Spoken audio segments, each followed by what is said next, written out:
Assalamualaikum warahmatullahi wabarakatuh. Sosiologi Hukum Islam, Manfaat dan Perkembangannya oleh Ahmad Hafidz Azadi dan Muhammad Ismail Abdurrahman Saleh.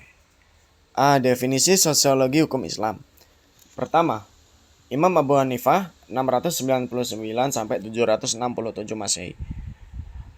Abu Hanifah dikenal sebagai salah satu imam yang memperhatikan adat uruf dalam penerapan hukum Islam. 2. Imam Malik 711 sampai 795 Masehi. Imam Malik menggunakan konsep amal ahlul Madinah, praktik masyarakat Madinah sebagai salah satu sumber hukum. 1. Profesor Dr. Haji Muhaimin MAG. Beliau mendefinisikan sosiologi hukum Islam sebagai ilmu yang mempelajari bagaimana hukum Islam diterapkan dan berkembangnya dalam masyarakat, dengan memperhatikan dinamika sosial, ekonomi, dan budaya yang mempengaruhi penerapan hukum tersebut.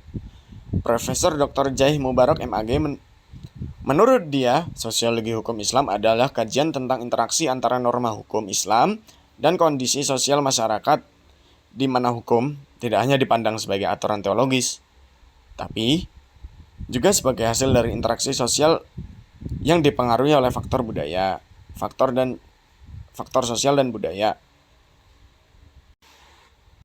Manfaat-manfaat mempelajari sosiologi hukum Islam. Pemahaman konteks sosial. Mempelajari sosiologi hukum Islam membantu memahami konteks sosial di mana hukum Islam diterapkan. Adaptasi hukum terhadap perubahan sosial. Sosiologi hukum Islam memberikan kerangka untuk mengadaptasi hukum Islam dalam menghadapi perubahan sosial yang cepat, seperti globalisasi dan perkembangan teknologi. Ini memungkinkan hukum Islam tetap relevan di tengah dinamika masyarakat modern. Peningkatan keadilan sosial. Dengan memahami interaksi antara hukum dan masyarakat, sosiologi hukum Islam berpotensi meningkatkan keadilan sosial.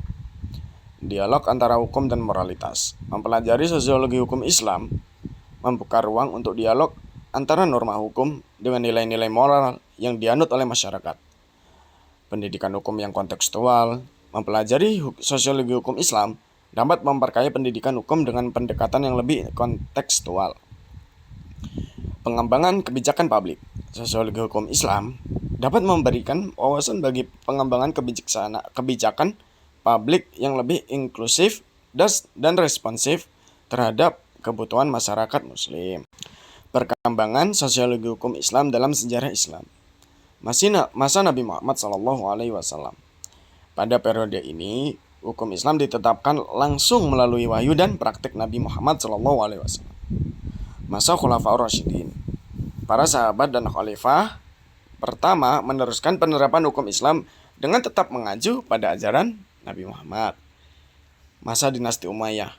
Munculnya berbagai mazhab fikih seperti Hanafi dan Maliki. Para imam mulai merumuskan metode dan kaidah hukum yang memperhatikan kebiasaan masyarakat. Masa dinasti Abbasiyah. Pada periode ini, perkembangan ilmu pengetahuan termasuk hukum Islam mencapai puncaknya.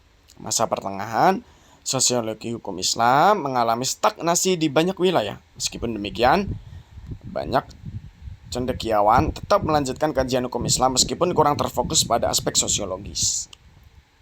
Masa modern, kebangkitan pemikiran Islam dan upaya untuk memperbarui pemahaman hukum Islam. Abad 20 hingga kini, kajian sosiologi hukum Islam semakin berkembang dengan pendekatan interdisiplinar melibatkan sosiologi, antropologi, dan ilmu politik.